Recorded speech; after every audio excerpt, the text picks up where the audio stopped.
So in this lesson, we're going to consider how crypto systems could be broken. This might seem a strange thing to do, but sometimes the best way of understanding something is understanding how it might not work.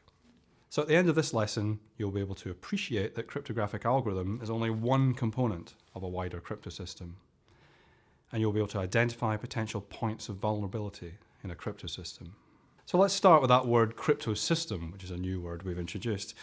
And it's important to realize that in the last lesson we talked about algorithms and keys, but in the real world, the algorithm is not going to exist in isolation. A cryptographic algorithm is only one part of the wider system in which it is implemented. So we can think of a crypto system as consisting of the algorithm, but also the way it's implemented, the implementation, the way it's embedded into the technology that we want to use that crypto system for.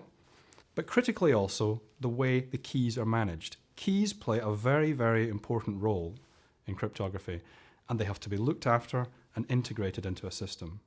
So the management of keys is a critical part of a crypto system. So there are two broad ways that we might break a crypto system in its widest sense. And one would be somehow to access the decryption key, somehow get hold of the decryption key.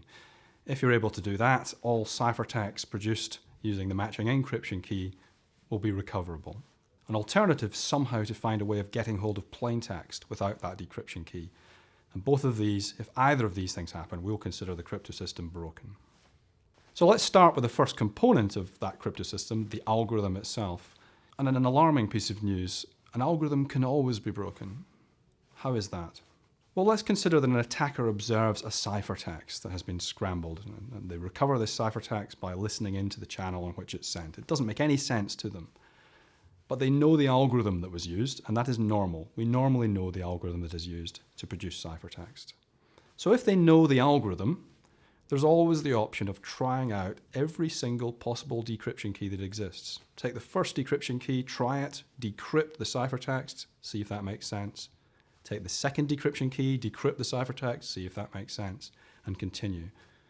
And this would be a very tiring process, hopefully, to conduct, and that's why we call this an exhaustive key search. You're going to search the whole space of possible decryption keys. So we've just seen that every encryption algorithm can be broken by this exhaustive key search. How would we stop this happening? Well, the answer is simple.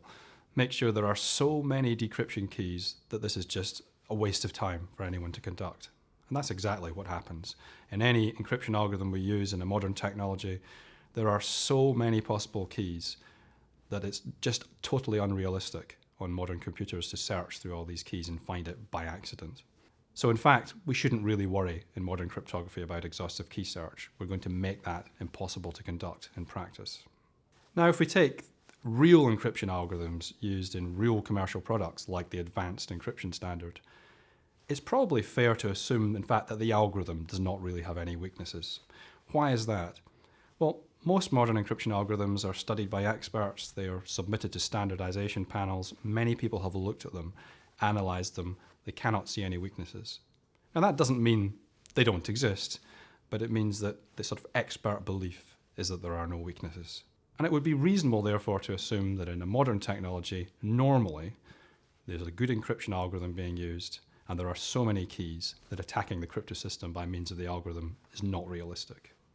However, remember that it's a crypto system we might be attacking, and there are other points of weakness. And one of these is implementation.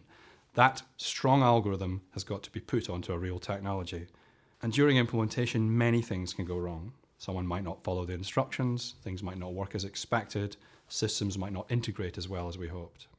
And there are a number of subtle implementation attacks against modern encryption algorithms that include doing things like analyzing the power consumption as a device performs encryption, analyzing timing as a device performs encryption, and seeing if that data itself allows you to learn information about the plain text and keys being operated on at that time. So these really exist, and these are called side channel attacks. But perhaps an even more straightforward part of a crypto system to analyze is the key management. And this is one of the weakest points in any crypto system, because encryption keys and decryption keys have to be distributed around the system and looked after throughout the running of the system. These keys have to be created, they have to be generated.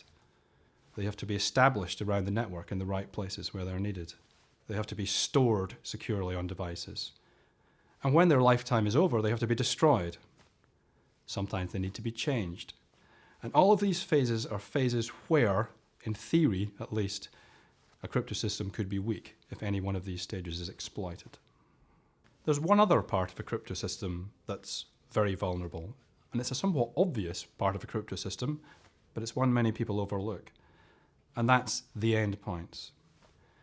Think about buying something online, for example. The plain text you want to protect here are typically your bank card details.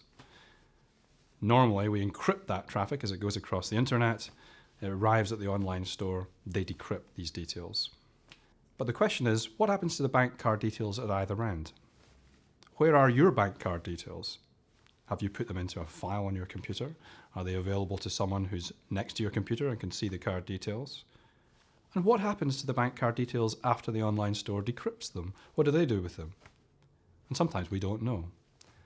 And it's important to realize that these two endpoints, where plain text exists both before it is encrypted and after it's decrypted, are vulnerable points of a crypto system that we have to focus on. So in summary, yes, encryption algorithms are very crucial components of crypto systems, but in many ways they're the least likely part of a crypto system to be vulnerable.